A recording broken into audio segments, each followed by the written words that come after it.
Hello friends, welcome to C centre. हम discuss करेंगे आप आज इस लेक्चर में कि न्यूक्लियर जो डील हुई थी ईरान के साथ उसके कॉन्टेक्स्ट में।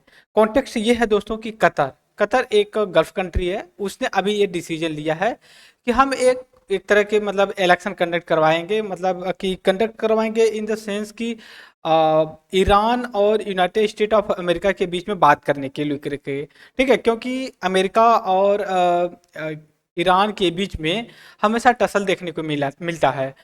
पिछले 2-3 महीने पिछले ये देख सुनने को मिला था कि अमेरिका का डिफेंस फोर्सेस जो कि रेड सी और पर्शियन गल्फ में जो कि काफ़ी पेट्रोलिंग कर रही हैं, और अरब सी में भी देखने को मिलेगा। क्योंकि जो अगर आप ईरान का मैपिंग में देखें, उसका लोकेशन पर्शियन गल्फ, ओमान और जो कि अरबियन सी के आसपास में दिखता है। और जो रूट एंटर करने का है अटलांटिक सी से होते हुए आप जो कि मेडिटेरियन सी से रेड सी वाया सुएज कैनाल से, सुएज कैनाल से सीधा आप क्रॉस करके आप अरब सी में चले जाइए, अरब सी से जो कि फिर पर्सियन की तरफ चले जाइए। इसके कॉन्टेक्स्ट में ये आया हुआ है कि जो कतर मतलब कि इस तरह का कंडक्ट करवाएगा कुछ इलेक्शन न्यूक्लियर डील को लेकर के जो ईरान के साथ हुई है उसके बारे में। तो यहाँ तो सबसे पहले बात हमें करना है कि जो ईरान की न्यूक्लियर डील हुई है इसका ऑब्जेक्टिव क्या है। दूसरी चीज, जो ये डील हुई है कौन कौन सी कंट्री इसमें पार्टिसिपेट किया है। तीसरी चीज, इस डील से क्या फायदा होगा और ईरान ऐसा क्यों किया कि न्यूक्लियर डील के बारे में बात किया। तीसरी नेक्स्ट चीज ये है कि कौन सी गवर्नमेंट थी यूनाइटेड स्टेट ऑफ अमेरिका में, डोनाल्ड ट्रंप की थी 2018, हमें याद होना चाहिए। दूसरी चीज है कि ये जो डील हुई है P5+1 के बीच, तो हमें ये भी पता होना चाहिए मीनिंग ऑफ द P5+1।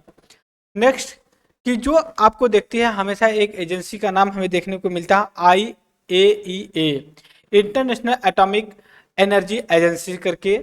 ये जो कि इंस्पेक्शन करती है न्यूक्लियर जो पावर प्लांट्स होते हैं कि उसका कहीं ऐसा तो नहीं है कि आप वहाँ के जो रॉ मटेरियल होता है उसका आप मिस यूज कर रहे हैं। उसके लिए ईरान सहमत भी हो गया कि नहीं भाई, हम इनको अलाउड करेंगे कि आप आइए हमारे यहाँ इंस्पेक्शन करिए, जांच पड़ताल करिए। जो हम न्यूक्लियर प्रोग्राम चला रहे हैं अपना, ये कहीं ना कहीं हमारे सिविल और विश्व की शांति की तरफ हमारा एक अग्रसर कदम है। ऐसा नहीं है कि हम मानवता के खिलाफ जाएंगे। ये सारी चीजें हुई, तो अब हम सबसे पहले डिस्कस क्या करेंगे, टाइमलाइन के बारे में डिस्कस कर सकते हैं और P5+1 के बारे में बात कर सकते हैं। P5+1 ज़्यादा हम डिस्कस करें इससे पहले हमें ईरान का मैप में जो कि लोकेशन प्राप्त होना चाहिए। अगर आप इंडिया से उसका ईरान का लोकेशन आइडेंटिफाई करने की कोशिश करें तो आपको वेस्ट एशिया लोकेशन पे मिलेगा, जो इंडिया पाकिस्तान, पाकिस्तान के बाद जो कि ईरान आता है। इंडिया और ईरान का अच्छा रिलेशन भी है।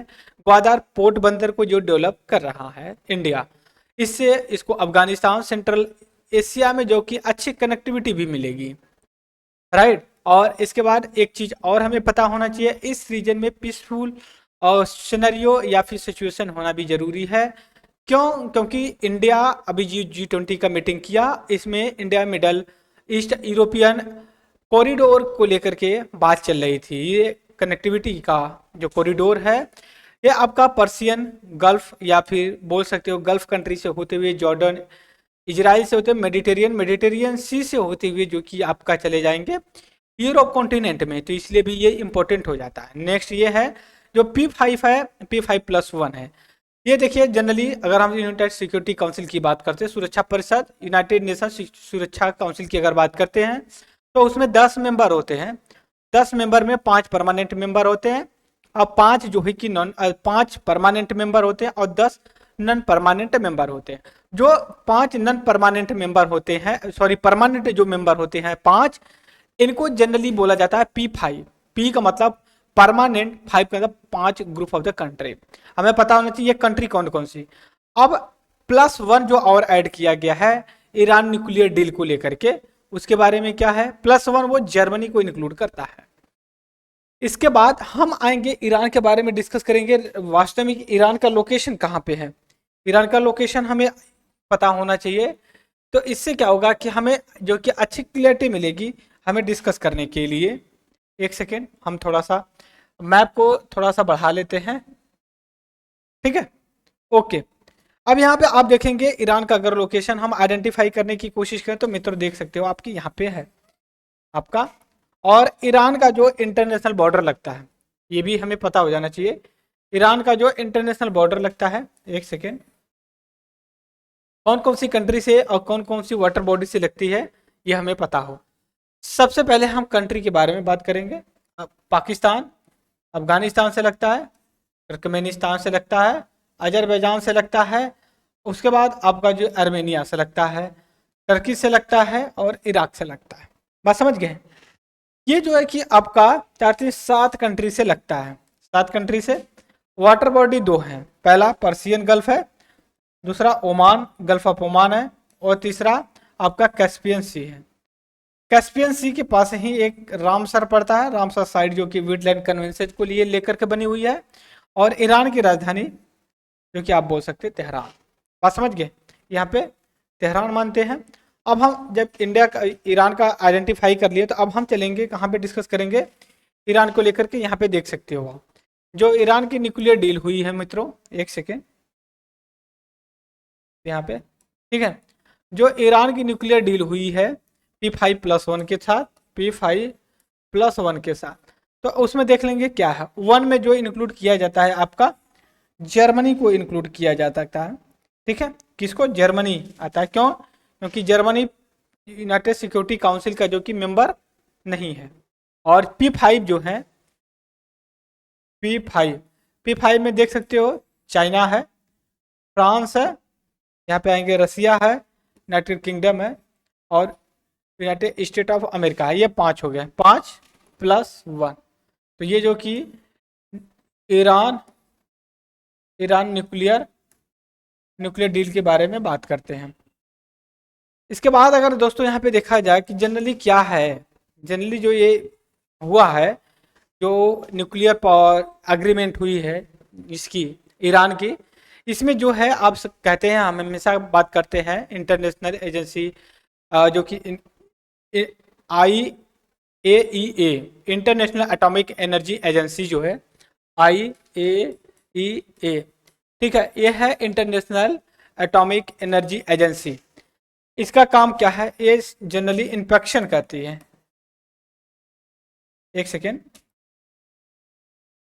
इंस्पेक्शन करती है। जैसे मान लीजिए कि आपके कंट्री इंडिया है, यहाँ पे मान लीजिए आप मिलिट्री न्यूक्लियर वेपन्स बना रहे हो या फिर सिविल बना रहे हो, ठीक है, तो इसका ये राइट है कि नहीं, जो कि किसी कंट्री की जो कि वहाँ पे जांच पड़ताल करे और उसको जो है कि ये श्योर करे कि नहीं जो कि आप जो कर रहे हो वो सही है।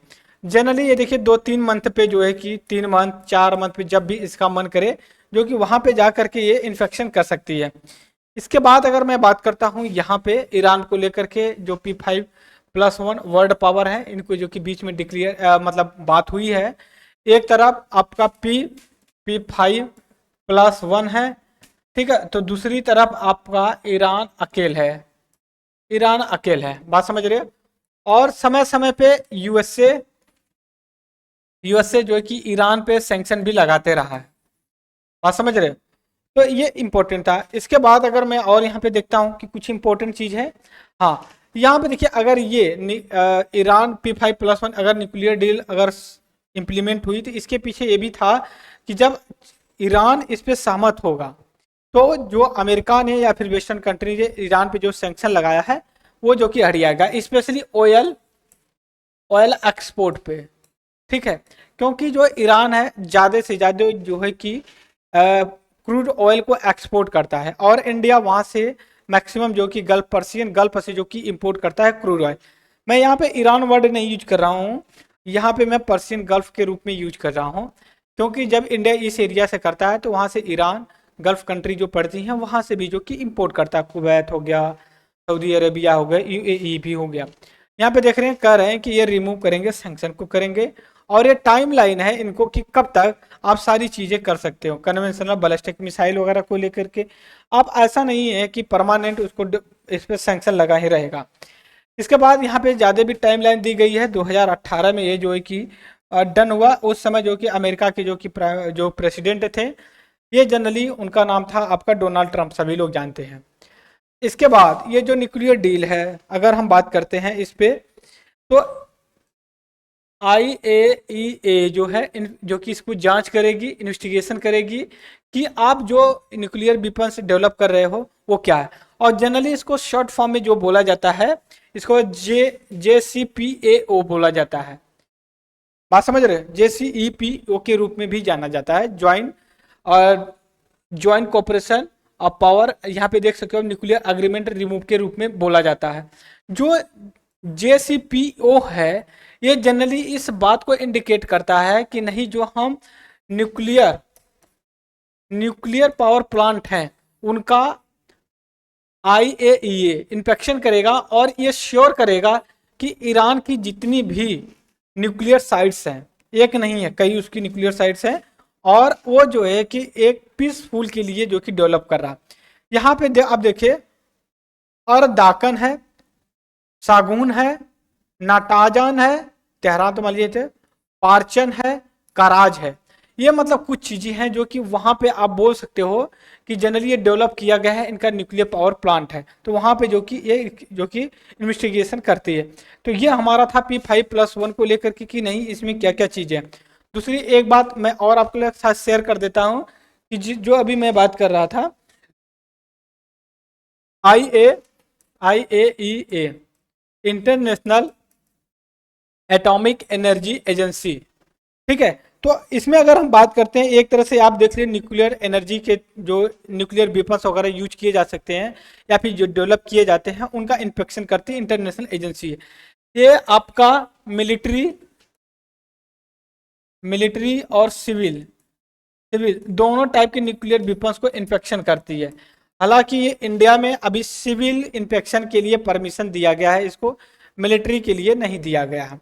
एक बात कर लीजिए। और जनरली इसका इस्टेब्लिशमेंट आपका 1957 में किया गया था, और यूपीएससी ने कई बार सवाल भी पूछा हुआ था इसको लेकर के। और इसका हेडक्वार्टर वेनिस ऑस्ट्रिया में है, ठीक है, वेनिस ऑस्ट्रेलिया में इसका जो कि हेडक्वार्टर है। तो ये हमने डिस्कस किया कि जनरली ये क्वेश्चन पूछे भी गए थे न्यूक्लियर प्रोग्राम को लेकर के, जो ईरान को सैंक्शन लगाने के लिए या भी जो सैंक्शन लगा था उसको हटाने के लिए। तो ये हमारा छोटा सा शॉर्ट्स लेक्चर था। तब तक के लिए thank you very much discussion and जय हिंद जय भारत।